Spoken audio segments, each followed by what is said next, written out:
Well, hello there and welcome to the channel. The page of the calendar has finally turned and we are into February, and as such interest in gardening is going to be on the increase because gardeners out there will be sowing their early seeds, and people will be buying their online plants, waiting for them to turn up and plant out once the threat of a late frost have passed. So in honour of that, we're going to be discussing Alan Titchmarsh's,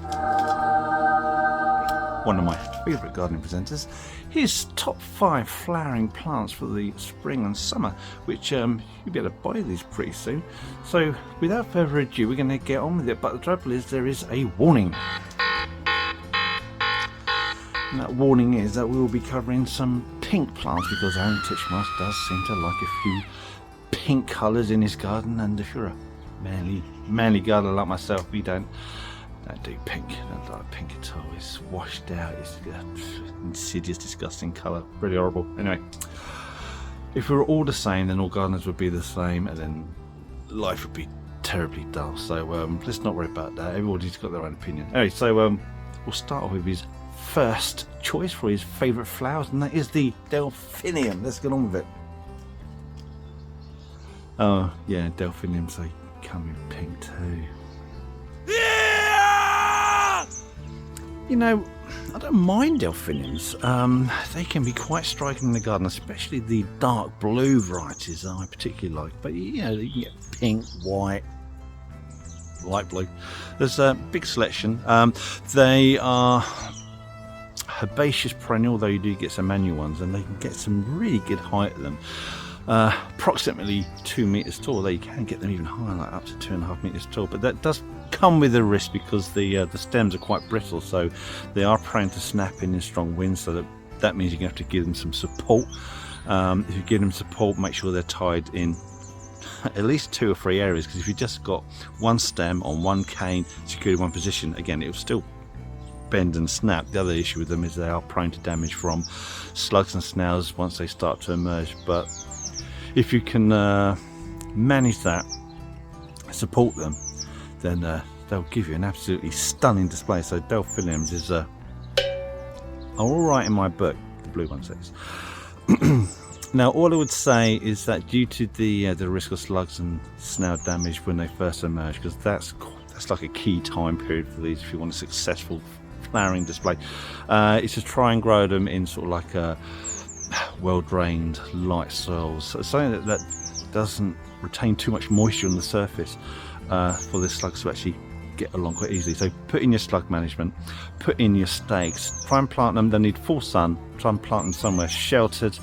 And one good tip is that once those initial spikes finish flowering, if you give them a hard cut back, you can often get a second flowering spike coming up. So yeah, Delphiniums, fantastic. There's some fantastic varieties out there. In fact, there are approximately 40 of these that have the award of garden merit from the Royal Horticultural Society, no less, sir. Alan's second choice are peonies, and you get peonies in either herbaceous perennial peonies that die back each year then grow from the base, and you get your tree peonies which retain a woody stem.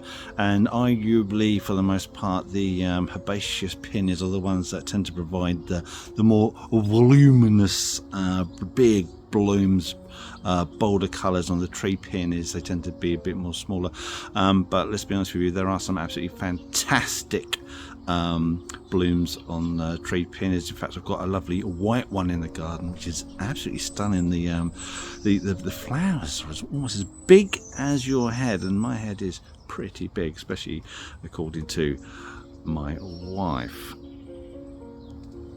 Regarding the herbaceous peonies, which I believe is what Alan is talking about, they require full sun. They require a well-drained soil because they do not like to be waterlogged over the winter. Just be aware that with these peonies, because they have, you know, quite often they've got a good stocky stem, but they have such big flowers that as they start to fully open up, they can struggle to maintain the weight of these blooms on top, especially if you get heavy rain. If those flowers are opening up and you get heavy rain, quite often they'll all topple break stems, look awful. So you will need to put some support in for those. Now the two favourite peonies of Alan Titchmarsh are Sarah Bernhardt, pink, and Pink Pillows, which is another pink one. But you don't have to choose pink. There are plenty of other really good coloured forms out there for you to choose from. Flipping pink. Now, third on the list are your Crocosmias, and Alan isn't actually a big fan of the country's most popular Crocosmia, which is Lucifer. He doesn't like it because it does have a rather short flowering period, which is true, and also when it establishes and becomes a fairly large plant, because it can grow up to about 3-4 feet tall, they are prone to falling over, which is also quite true. So he's not a fan of that one in particular, although I do quite like it, and I do have a few stands of that around in the garden. In fact, one of my favourite ones is Hellfire. Now, it's not as vigorous as Lucifer, but it's got an even deeper red, and I do like that, but it does struggle a bit. But Alan Titchmarsh has his own choices of Crocosmia, and I'll tell you what those are.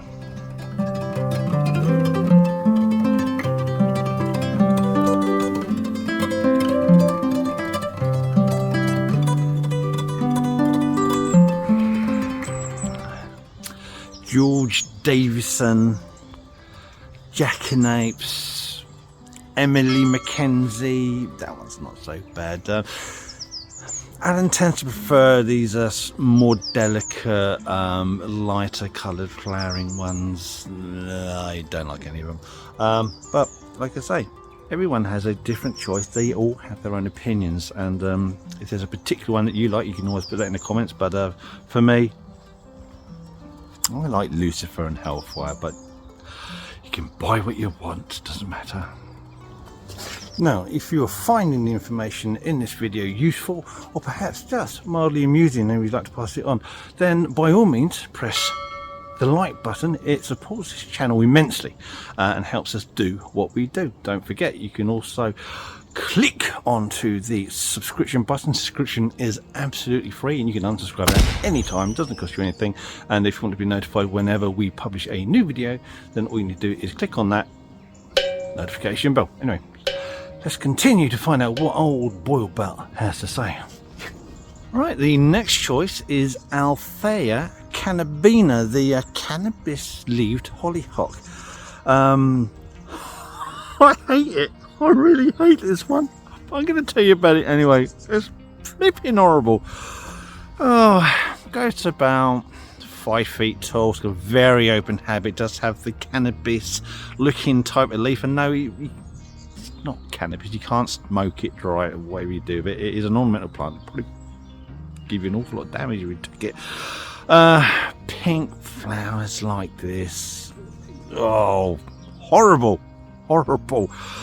But he loves it. It's one of his favourite plants, and you might like it too. But for me, oh, flipping heck no. Bloody horrible thing. Finally, we agree on one. This is the last one of the list, and it's the Agapanthus. I really love Agapanthus. I'm a big fan of them. They are... well, the Africanus, which I think was one of the original ones that used to come over, isn't hardy, but over the years there have been many hybrids coming through. I think the first lot were the head-born hybrids that were hardy, and they have some fantastic colours. I do like the ones with the deep blue, big umbels of the flowers, the same as Alan, and also we actually have the same cultivar that I love. I think it's one of the best Agapanthus you can actually get, and that is one called Twister, and it's a beautiful thing. It's got pure white flowers, and at the base of those flowers there's a really deep blue part of pigment. What a wonderful thing. Really nice. So thoroughly agree on that one, Alan. So there you go. Those are Alan's top 5 favourite flowering plants, not for February, but for the spring, for a bit of the summer. And I do like a couple of those, like the Delphiniums. I do like the Agapanthus. Some of those others, though, we are in disagreement, but it doesn't matter. It really doesn't matter. But you know what? If you would like to add what your favourite flowers are, you can put those in the comments. We would love to hear from you. And those other people who do like to read the comments, and I know you're out there because you see your replies, you can find out what other people like too. You might find something unusual that you hadn't come across before. Anyway, that is the end of the video. And before I go, I have just a little bit of information just at the end. But before I go, goodbye, and hopefully you enjoyed that video, and we'll see you in the next one. Goodbye. Right, now, just before you go, if you want to see more content, more behind the scenes stuff, and images that I've taken of some weird freaky plants over the years, then you're in luck, because we've created an Instagram page. So you can find the link in our description. You can find the link on our main page, and if I'm clever enough, I might be able to get a link somewhere up there. Anyway, thank you for watching, and if you want to see more YouTube stuff, then check out this video here. That's quite a good one. And if it doesn't float your boat, then another one right there. And enjoy these while I've still got the strength, imagination and aptitude to make them. Thank you for watching. Goodbye.